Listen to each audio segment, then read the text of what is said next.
Chers amis, je m'appelle Mohamedou Moustapha Seck, un jeune Sénégalais vivant au Brésil depuis 7 ans. L'océan nous sépare, mais un seul objectif nous unit, notre indépendance. Non celle-là proclamée en 1960, mais oui, celle qui vient à petits pas, l'indépendance économique. Ici, j'ai appris avec mes professeurs et illustres mentors que nous ne serons libres que quand nous détiendrons notre capital entre nos propres mains. Le progrès de ces dernières années a été significatif, mais nous avons besoin d'accélérer le pas.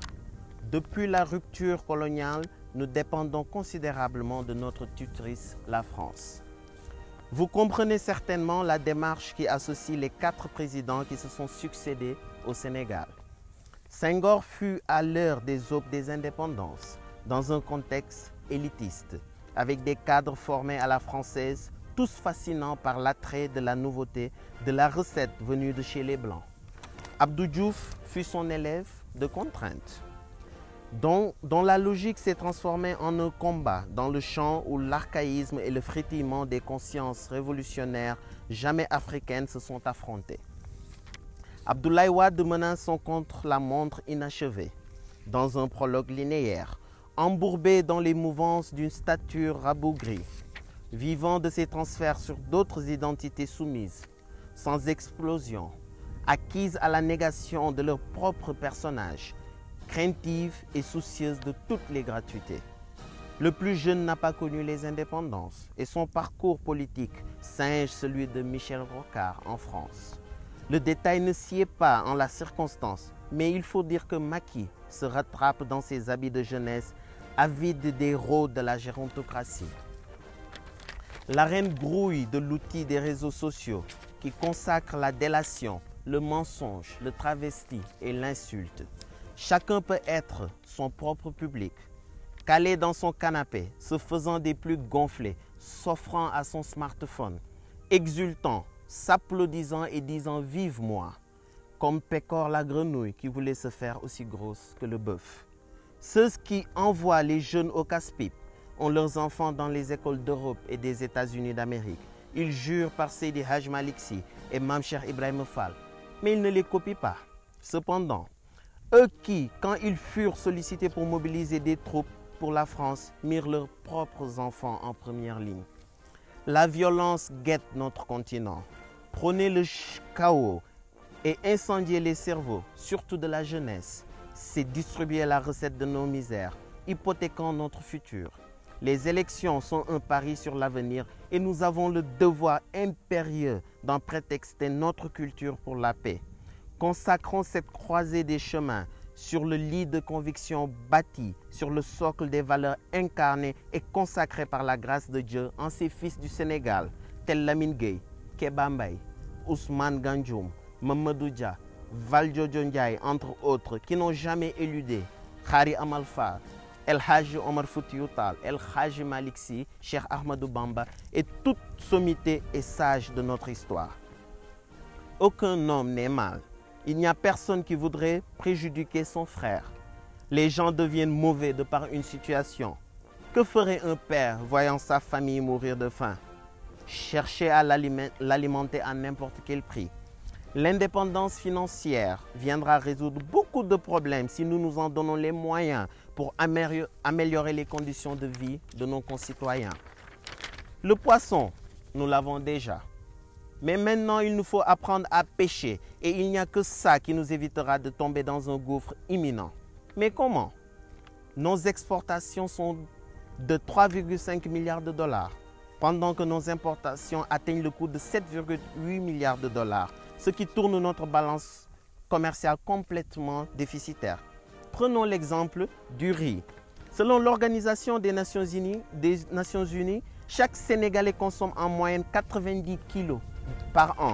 Un produit aussi important pour notre population, dont 51% des importations viennent de l'Inde, 24% de la Thaïlande et 8% du Brésil.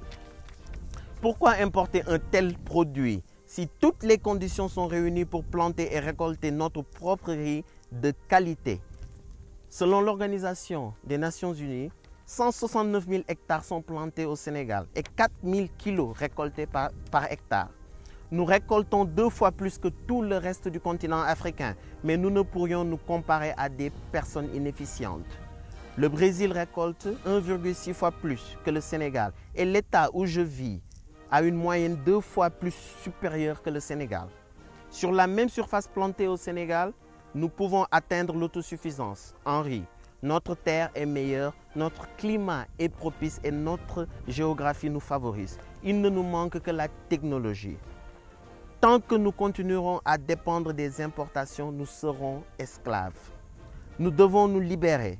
Nos gouvernements, mal ou bien, nous ont menés jusqu'ici. De grands leaders se sont battus pour notre indépendance politique. Maintenant, vous et moi, nous tous, ensemble, nous devons nous soulever, nous donnant la main pour notre liberté économique. Loin du Sénégal, ici, nous avons étudié les moindres détails de ce plan qui se trouve être une exigence pour notre développement. Les représentants politiques du Brésil nous ont écoutés, nous appuient et veulent aider. Force est de le reconnaître. Les chantiers du moment foisonnent, telles les recettes de l'émergence qu'on veut empêcher à tout prix. Le défilé des métiers marque les pas des labeurs libérateurs pour notre jeunesse entreprenante. Et l'impératif est d'éviter l'immersion dans les gouffres des échecs par la haine et surtout la revanche. Savoir distinguer le bien commun et le sauvegarder devient ainsi un acte civique. Les bus de transport en commun nous soulagent tous et contribuent en partie à préserver notre pouvoir d'achat. Notre pays doit ériger et entretenir des règles pour combattre nos attitudes d'adultes figés dans les atours de bébés comme des simples seniors se forçant dans leur port de layette. L'unité nationale est surtout un impératif et l'ambition ne se bâtit pas sur la vulnérabilité de l'État. Cette mère de l'institution ne doit pas consacrer sa fragilité citoyenne car elle vit et grandit par ses secrets et sa force que la seule conscience citoyenne raffermit.